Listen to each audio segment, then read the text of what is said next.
આજે વાત કરીશું માય વેલ્યુઝ એન્ડ એથિક્સ, મતલબ મારા મૂલ્યો અને સિદ્ધાંતો, જેમાં સૌથી પહેલા વોટ ઇઝ એથિક્સ, મતલબ નૈતિકતા શું છે.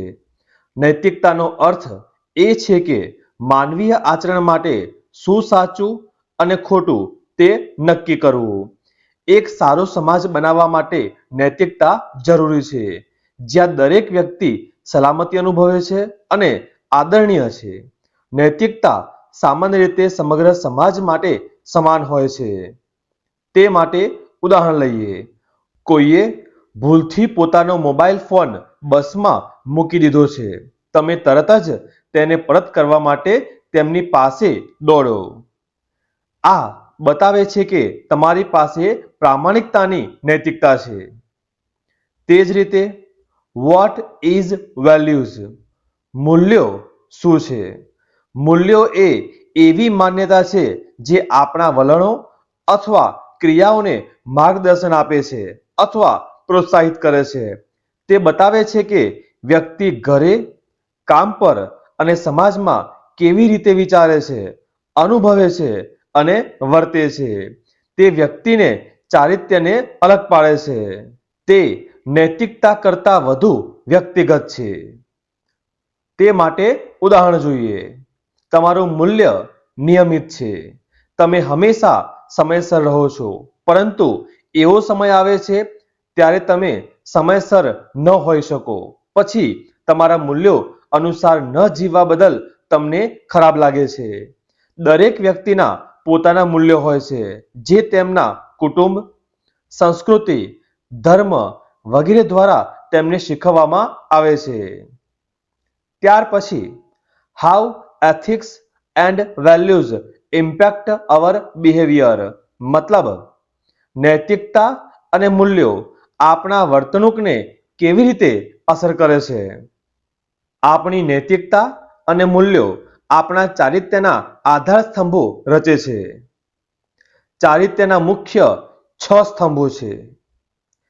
જેમ સ્તંભો આપણા મકાનને ટેકો આપે છે અને તેને મજબૂત બનાવે છે, તેમ પાત્રના આધાર સ્તંભો આપણને ટેકો આપે છે, જે યોગ્ય નિર્ણય લેવામાં મદદ કરે છે.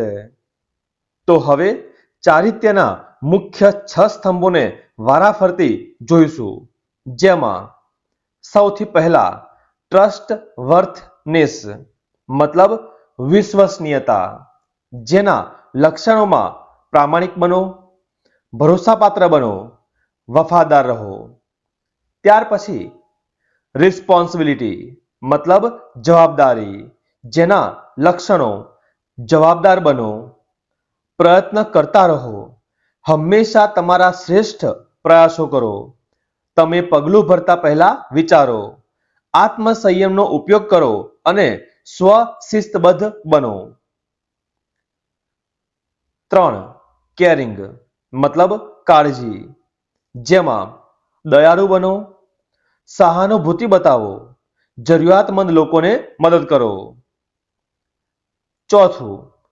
સિટીઝનશીપ, મતલબ નાગરિકતા, જેમાં સાર્વજનિક સંપત્તિનું સન્માન કરો, પર્યાવરણનું રક્ષણ કરો, મત આપો અને કાયદાનું પાલન કરો, તમારા સમાજ, દેશ અને વિશ્વના કલ્યાણ માટે કાર્ય કરો.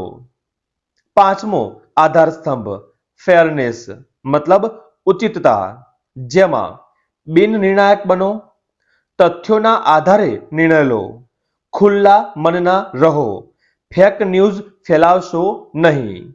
અને અંતે રિસ્પેક્ટ, મતલબ માન, જે લોકો ઉંમર, લિંગ, જાતીયતા, રંગ, જાતિ, ધર્મ કે વર્ગ હોવા છતાં તમારાથી જુદા છે, તેમના પ્રત્યે દયાળુ બનો અને તેમનું સન્માન કરો. બીજા લોકોની લાગણી દુભાવશો નહીં. તો આ આધાર સ્તંભોને યાદ રાખવાનો પ્રયત્ન કરીશું.